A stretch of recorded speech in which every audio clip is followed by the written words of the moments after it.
Macron, mais on a toujours été extrêmement clair, on a des principes.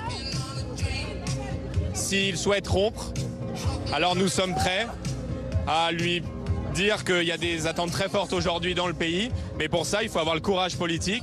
Moi je le prends au mot, il a parlé de rupture sur le fond, il faut remettre en cause la politique d'immigration, il faut remettre en cause la contribution de la France dans ces termes-là aussi excessifs au budget de l'Union européenne, il faut arrêter de taper sur les gens qui bossent.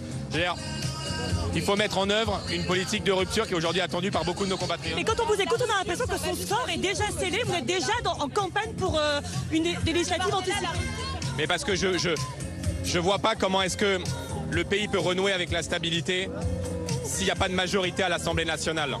Et aujourd'hui, Monsieur Lecornu, mais c'est pas la question de Monsieur Lecornu, c'est que peu importe le choix du Premier ministre, dans le contexte actuel, il sera assis sur du vide, comme un funambule. Donc, je pense que la seule solution pour qu'on renoue avec la stabilité, c'est de faire en sorte qu'on puisse retourner aux urnes et on puisse dégager une majorité qui puisse nous permettre demain de mettre en œuvre une politique, qu'elle soit contestée par l'opposition ou non, mais une politique qui soit différente de celle qui est mise en œuvre depuis. Qui sous-entend aussi une nouvelle période d'instabilité, notamment de fragilisation. L'instabilité, d'abord l'instabilité, elle est liée à la politique économique catastrophique qui a été menée par M. Macron, qui a abouti aujourd'hui à la dégradation, une fois de plus, de la note de la France sur les marchés financiers.